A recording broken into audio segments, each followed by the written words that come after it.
Yo, what's going on YouTube? It's your boy GZTV back with another video. And in this video, we are going to be talking about Week 11 of the NFL. It's a pretty good week, man. My favorite team actually won the damn game. Obviously, the Chargers choked, but hey, I'll take anything we can get. A win is a win. So, yeah, I don't really have much to say. I watched probably more football this week than I have in the past. We can just get straight into the games. I mean, yeah, let's go. First game we're going to talk about is obviously the Thursday night game. We had the Ravens and the Bengals.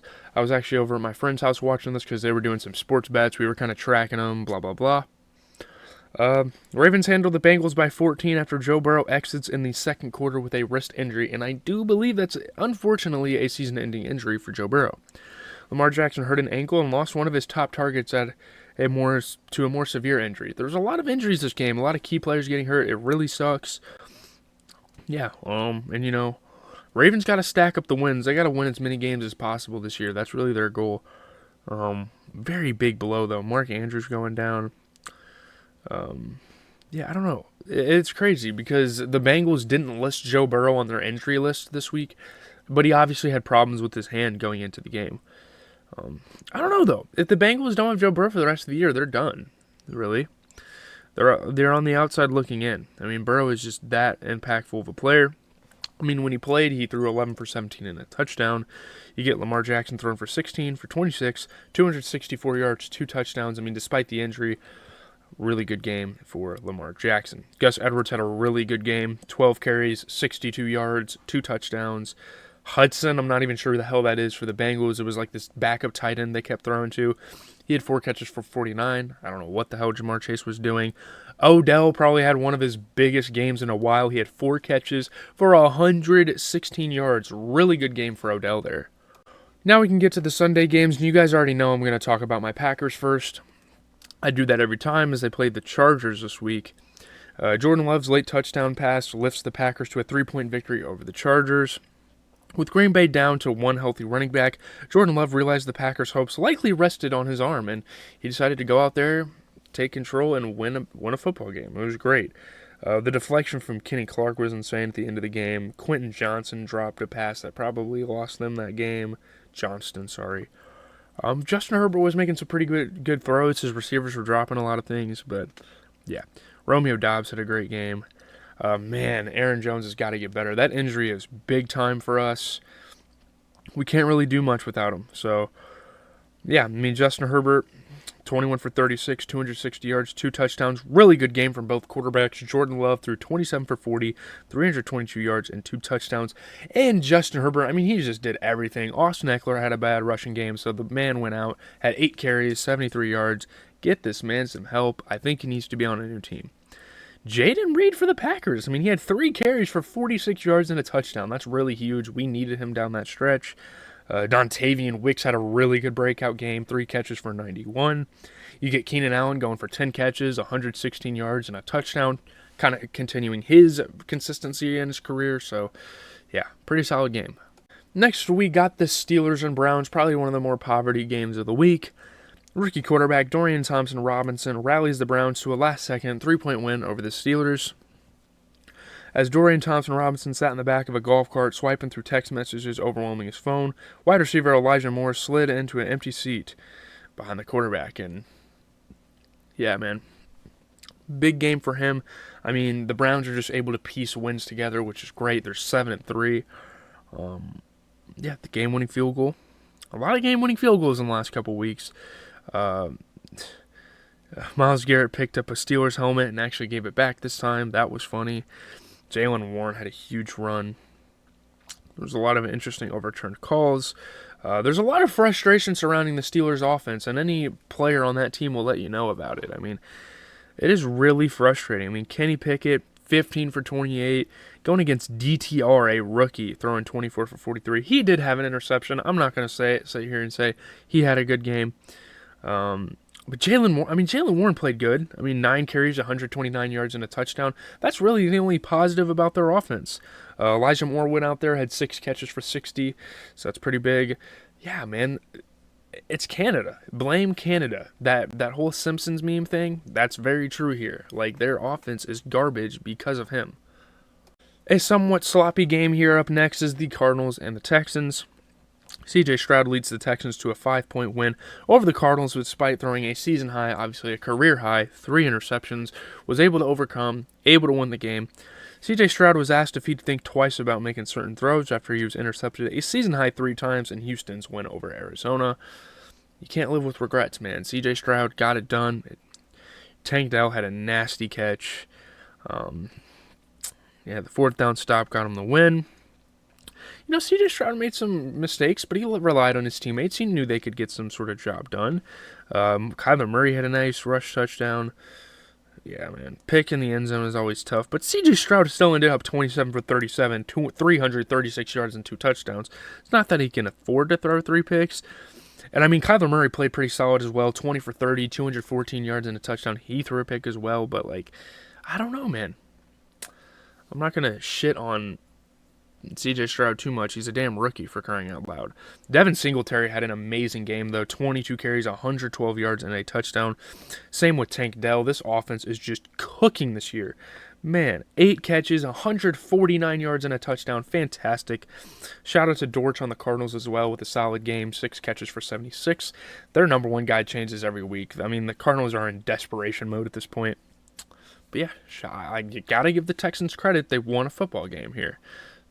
Now, this is a game that probably no one gave a damn about. We're talking about the Titans and Jaguars game. And it's crazy because the Jaguars just went from losing by 31 to winning by 20. A 50-point swing. Yeah, man. I mean, the Jaguars bounced back from an embarrassing loss with a 20-point destroying just their AFC South rival Titans. Trevor Lawrence insisted all week that he had no concerns about Jacksonville's sluggish offense. He knew, they would recover. They'd come out this game, play some good football. And yeah. Lawrence and Ridley, good connectional game. Jeffrey Simmons had a touchdown. That was kind of funny. The deep touchdown to DeAndre Hopkins. DeAndre Hopkins had a week for me in fantasy. I fucking lost, though. Good Lord. Trevor Lawrence had a rush touchdown. Yeah, man. I mean, good stuff for Calvin Ridley. He played a really good football game. But Will Levis, 13 for 17, 158 yards and 2 touchdowns. He really didn't play that bad. It's just he didn't have any opportunities. Trevor Lawrence, 24 for 32, 262 yards and 2 touchdowns. Obviously, Levis got slightly outplayed with more production over there. I don't know who the hell Moore is for the Titans, but he had a 38-yard run. That's about their only highlights in the rushing category. D-Hop actually had a pretty solid game. 4 catches, 59 yards, and a touchdown. You get Calvin Ridley, 7 catches, 103 yards, 2 touchdowns. Pretty solid quarterback and receiver matchups this game. But, I mean, hey, Jaguars got it done. Taking a look here at our next game, we have the Raiders and the Dolphins. I watched a lot of this game. Dolphins, a lot of mistakes, but they were able to win. Jalen Ramsey makes a game-sealing interception. That was his 2nd pick of the game, just showing why he's one of the best defensive backs in the league. The Dolphins overcome 3 turnovers to beat the Raiders by 7. A lot of stuff happened this game, man. The Dolphins weren't looking too great. A win is a win, though. Jalen Ramsey had his Miami teammates, even highlight machine Tyreek Hill, in awe with his game-sealing interception. He was playing amazing. Big play after big play for the Dolphins, kind of make up for their interesting offense, what a great interception. Very impressive catches, reading the quarterback really well. Tyreek Hill kind of had an injury throughout the game, but he was able to come back. Not that it really matters. I don't know. Devontae Adams had a huge touchdown catch for my fantasy, but it doesn't matter because I lost this week again. The Tua and Tyreek Hill connection will never get old, but O'Connell didn't play that bad. He kind of did, though. I mean, 24 for 41, 271 yards and a touchdown. He did throw 3 fucking interceptions, though. And when you go up against a Tua that's throwing 28 for 39, 325 yards and 2 touchdowns with only a pick, yeah, we might have some problems there. Devontae Adams had 7 catches, 82 yards and a touchdown. Again, he played pretty damn phenomenal, but it doesn't really matter when Jared Goff, who we will talk about later, plays like shit for most of the game. Tyreek Hill, my God, he is on an insane tear. He is on pace to probably have one of the best receiving seasons ever. 10 catches, 146 yards, and a touchdown. He is fucking spectacular, man. He is amazing. Yeah, man. Now we can talk about another game that no one really gave a damn about this week, and that was the Cowboys and the Panthers. We knew exactly how this game was going to go. Dak Prescott throws 2 touchdowns. Bland ties the NFL record with his 4th pick six, and the Cowboys' 23-point whooping of the Panthers. Dak Prescott felt the main goal coming into Sunday's game was not to overlook the NFL's worst team, and they didn't. They came out, they took care of business, were able to win a game. 4 pick sixes for fucking Bland, bro. That's insane. Yeah, man, obviously Bryce Hall, or if I say Bryce Hall one more time when I'm trying to say Bryce Young. Bryce Young is kind of going to be a turnover machine here in his rookie year. Tony Pollard had a nice touchdown. Tommy Tremble, I don't know who the hell that is. Dak Prescott has some solid throws. He played pretty solid. I mean, 25 for 38 with 2 touchdowns ain't bad. Bryce Young, 16 for 29. He threw a touchdown. He also threw a pick, which was, you can't really have a lot of turnovers here against a team like this. Chuba Hubbard, I think is his name. Chuba Hubbard, yeah, for the Panthers. Starting to get touches over Miles Sanders. Gets kind of annoying when you have him on your fantasy team, right? But, I mean, he had 10 carries for 57. Tony Pollard played great. 12 carries, 61 yards, and a touchdown. Brandon Cooks had 3 catches for 42. I mean, that's really all there is to talk about this game. Pretty boring stuff overall. Now we have the Bears and the Lions. And the Bears, they just shock me every week. Like, I can't believe they just continue to lose these games. NFC North leading Lions rallied from a 12-point deficit late to beat the Bears by 5 on David Montgomery's touchdown run. Jared Goff was having perhaps his worst game in 3 years with the Detroit Lions, whose fans even booed him at times until it was time to win, until it got late in the game and he was like, you know what, let me turn up for the fans, let me get this comeback W. 8-2, man. The Lions are fucking insane. Like, they've almost clinched a over 500 season, and there's still 7 more games to play. That's crazy. Yeah. The fans went crazy, man. The 2-point conversion, the touchdown. Aiden Hutchinson punting the ball into the stands after that stupid-ass safety. What the fuck, man? Yeah. Jameson Williams got a touchdown catch. DJ Moore was playing pretty damn good. Lions, they were able to capitalize on turnovers. But Justin Fields, 16 for 23, 169 yards and a touchdown in his return while also having 18 carries for 104 yards. You can't really say that's that bad. So, yeah, Jared Goff, 23 for 35, 236 yards, 2 touchdowns, 3 fucking interceptions. I think he would have had like 17 or 18 fantasy points had he have not thrown those picks, but it is so unfortunate. David Montgomery had a really good game, 12 carries, 76 yards, and a touchdown. Him and Jahmyr Gibbs are building quite the running back core for the Lions. Amon-Ra St. Brown got in the end zone. DJ Moore had 7 catches, 96 yards, and a touchdown. We've known for a while that he's going to be the guy for the Bears, so nothing changes here. Another divisional matchup, we can talk about is the Giants and Commanders. Sam Howell has 3 interceptions among 6 Commanders turnovers in their 12-point loss to the last-place Giants. Very unfortunate game here for the Commanders. Ron Rivera walked back into the locker room, saw Sam Howell sitting at his locker with his head down, asked him if you're all right. You got to recover. You're new to the league. You're going to have turnovers. Playing Tommy DeVito as well. That late pick 6 from Simmons was amazing. The punches were thrown this game. This is a division rivalry. Tommy DeVito had a nice touchdown, and Darius Slayton hit that nice-ass move. That was sick. Saquon Barkley had a really big game. I mean, this was a pretty big game for him. And DeVito played really fucking good. I don't think a lot of people are talking about it. And it's not like I can't say that. The Commanders' defense is a bad team. I mean, they have Kendall Fuller. They have... I guess that's fucking it. Never mind. I don't know who else they have. But Tommy DeVito, 18 for 26, 246 yards, 3 touchdowns. Sam Howell, 31 for 45. He threw a touchdown, but he had 3 interceptions. Yikes. What else? Saquon Barkley played a really good football game, 14 carries for 83. Darius Slayton had 4 catches for 82 yards and a touchdown, while Logan Thomas had 5 catches for 58 yards. Really bad loss for the Commanders. Wow, that's the worst they've looked all year, man. And that used to be a norm for them, which is crazy. Next, we have the 49ers-Buccaneers game, just taking care of business. A perfect Brock Purdy throws 3 touchdown passes to lead the Niners past the Bucs by 13. Brock Purdy felt it was important for the San Francisco 49ers to get back to an attacking mindset following a 3-game losing streak. They just have to keep, getting the ball rolling. And here, I mean, Brock Purdy had probably the best game of his career so far. This was an insane game for him. Great game.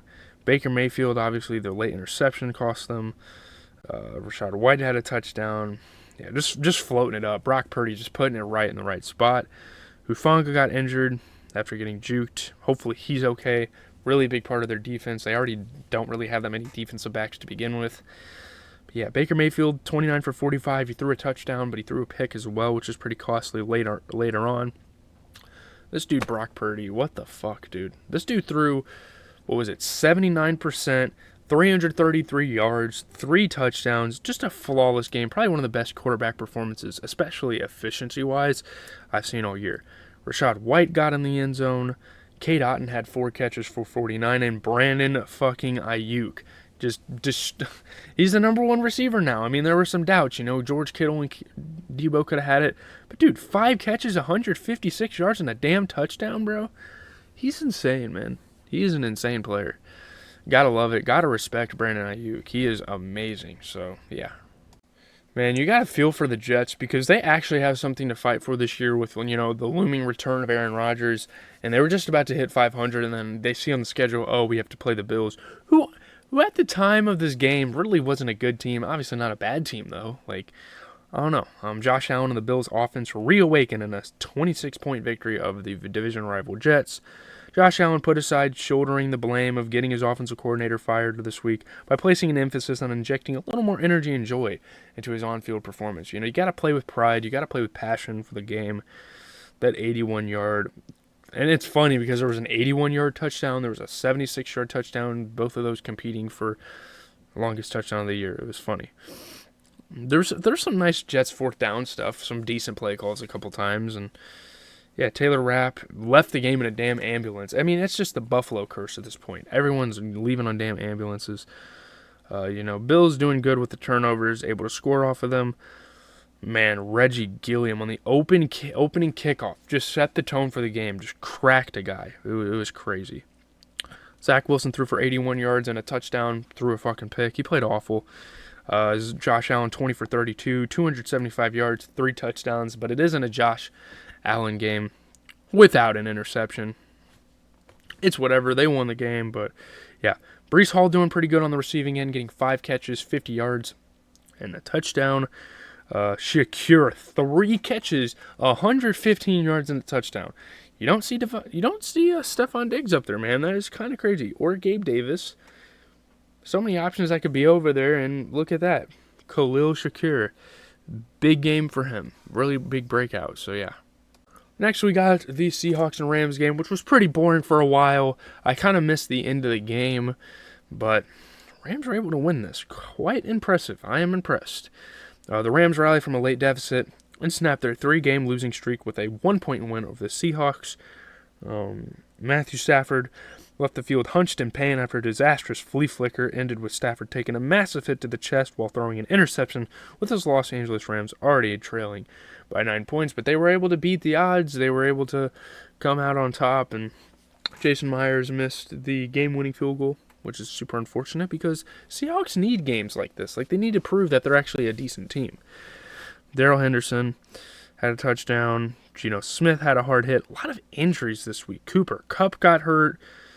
Puka Nacua was able to take over and have a couple good plays, but Cooper Kupp got hurt. Matthew Stafford was shaken up. It was a rough week for quarterbacks. Geno Smith, 22 for 34, 233 yards and a touchdown. Pretty good performance despite the loss. Matthew Stafford threw 17 for 31, 190 yards and a touchdown. Had that pick that was super unfortunate. They were able to win the game. Got to give them credit. DK Metcalf, great game for him despite the loss again. 5 catches, 94 yards, and a touchdown. While Puka Nacua continuing a pretty good rookie campaign. Actually, a great rookie campaign if you ask me. 5 catches, 70 yards, and a touchdown. So, yeah. Pretty scrappy game here, but it's a division matchup. Division rivalry matchup. The last game we are going to talk about until Monday Night Football, the game of the week, is tonight. Super excited. Going to try to watch as much of that as I can. But we have the Vikings and the Broncos here on Sunday Night Football. 2 pretty decent teams in the NFL. Russell Wilson and Courtland Sutton hook up for the winning touchdown as the Broncos rally to end the Vikings' 5-game win streak. Nothing to really be worried about. I still think the Vikings are at a really good spot this season, especially for how they started. But the Broncos were able to win by a point. Stymied all night by the Minnesota Vikings' smothering defense, Russell Wilson never lost faith in a sputtering offense whose first 9 drives ended with Will Lutz kicking 5 field goals and Riley Dixon punting 4 times. But hey, yeah, that huge touchdown at the end of the game. Vikings had a fake punt that was interesting. Jerry Jeudy had some interesting pump fake things. Yeah, Dobbs still played pretty solid. I mean, he was able to run in the end zone, able to scramble out of the pocket, make superhuman plays. I mean, the man had threw 20 for 32, 221 yards, and a touchdown. He did throw a pick, though, which is kind of costly considering you're going against a Russell Wilson that's on a hot streak right now, who threw 27 for 35, 259 yards, and a touchdown. He's been on a tear recently. Got to give him credit. He's been playing incredible. T.J. Hockenson, 4 catches for 55, while Courtland Sutton had 4 catches, 66 yards, and had the biggest touchdown play of the game. So, yeah, that's all I have for now. Obviously, that Monday night game is going to tack on, so I'm out, guys. I apologize in advance for it being so loud down here, but we're here to talk about the last... Sorry if that was loud. We're here to talk about the last game of the week for NFL. I'm going to be posting these, recaps tomorrow. We have the Eagles and the Chiefs very much looking forward to game. It was actually a really good game throughout. To an extent, they definitely delivered with this game. Being on prime time, it was actually really good. And Devontae Smith had a nice little catch to set up a tush-push, But wow, MV-fucking-S. Are you kidding me? You can't catch that? Literally burning someone, and then you can't catch it. I don't understand, the forced fumble on Travis Kelce, which was huge for Bradley Roby. But I'm going to be honest, I think the Chiefs probably should have won the game. I mean, obviously a field goal down the stretch by the Eagles wasn't out of question. But, yeah, Jalen Hurts had a couple rush touchdowns. Yeah, obviously Patrick Mahomes and Travis Kelce, the legendary connection with the touchdown in this game. Yeah, man, Patrick Mahomes, 24 for 43. He threw for 2 touchdowns. He did throw a pick. I mean, so did Jalen Hurts, though. 14 for 22, 150 yards and a pick.